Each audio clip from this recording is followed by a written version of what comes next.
আমেরিকার আগ্রাসনের জবাব দিতে ভেনেজুয়েলার হাল ধরল দেশটির সামরিক বাহিনী। নিকোলাস মাদুরোর নির্দেশে ভেনেজুয়েলার প্রতিরক্ষায় নিজেদের সমস্ত সক্ষমতা মাঠে নামাচ্ছে বলিভারিয়ান ন্যাশনাল আর্ম ফোর্সেস। দেশজুড়ে সাধারণ জনগণ, সামরিক ও পুলিশ বাহিনীকে করা হচ্ছে সক্রিয়। প্রতিরক্ষা ব্যবস্থার অংশ হিসেবে স্থল, নৌ, আকাশ এবং মিসাইল নিয়ে একযোগে মাঠে নামছে নিকোলাস মাদুরোর বাহিনী।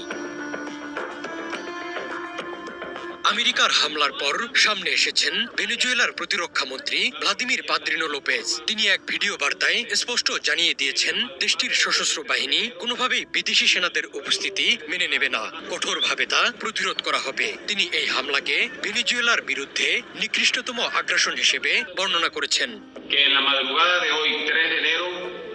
ভেনেজুয়েলার নিয়মিত সশস্ত্র বাহিনীতে প্রায় 1,09,000 সক্রিয় সদস্য এবং প্রায় 2,20,000 আধা সামরিক সদস্য রয়েছে। কারাকাসের দাবি, যুদ্ধের প্রয়োজনে কয়েক লক্ষ রিজার্ভ ও মিলিশিয়া বাহিনী মোতায়েন করার সক্ষমতা তাদের আছে।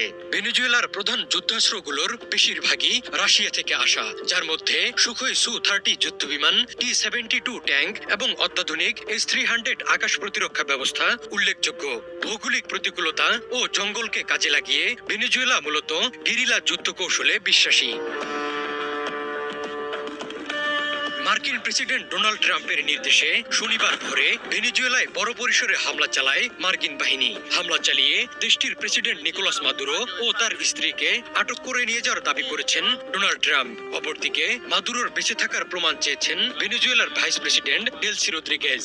আমেরিকার হামলার পর রাজধানী কারাকাসের দুটি গুরুত্বপূর্ণ সামরিক স্থাপনায় বিস্ফোরণের পর ধোঁয়ার কুণ্ডলী উঠতে দেখা যায়। আমেরিকার হামলার পরপরই দেশজুড়ে জরুরি অবস্থা ঘোষণা করে নিকোলাস মাদুরো সরকার।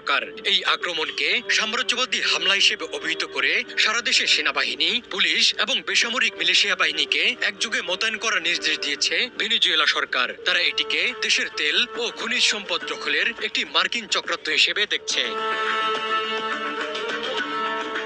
ভেনেজুয়েলা সরকারের পক্ষ থেকে জানানো হয়েছে, মার্কিন হামলায় রাজধানী কারাকাস সহ মিরান্ডা, আরাগুয়া এবং লাগুয়াইরা রাজ্যের বেসামরিক এলাকাগুলো ক্ষতিগ্রস্ত হয়েছে। বর্তমানে তারা এই হামলায় নিহত ও আহতদের সঠিক সংখ্যা এবং ক্ষয়ক্ষতির তথ্য সংগ্রহ করছে। ভেনেজুয়েলা এই হামলার তীব্র নিন্দা জানিয়ে একে আন্তর্জাতিক আইনের লঙ্ঘন বলে দাবি করেছে। তারা এই সামরিক আগ্রাসনের বিরুদ্ধে জাতিসংঘের নিরাপত্তা পরিষদ, জাতিসংঘের মহাসচিব এবং নন অ্যালাইন মুভমেন্টের কাছে আনুষ্ঠানিক অভিযোগ দায়েরের ঘোষণা দিয়েছে।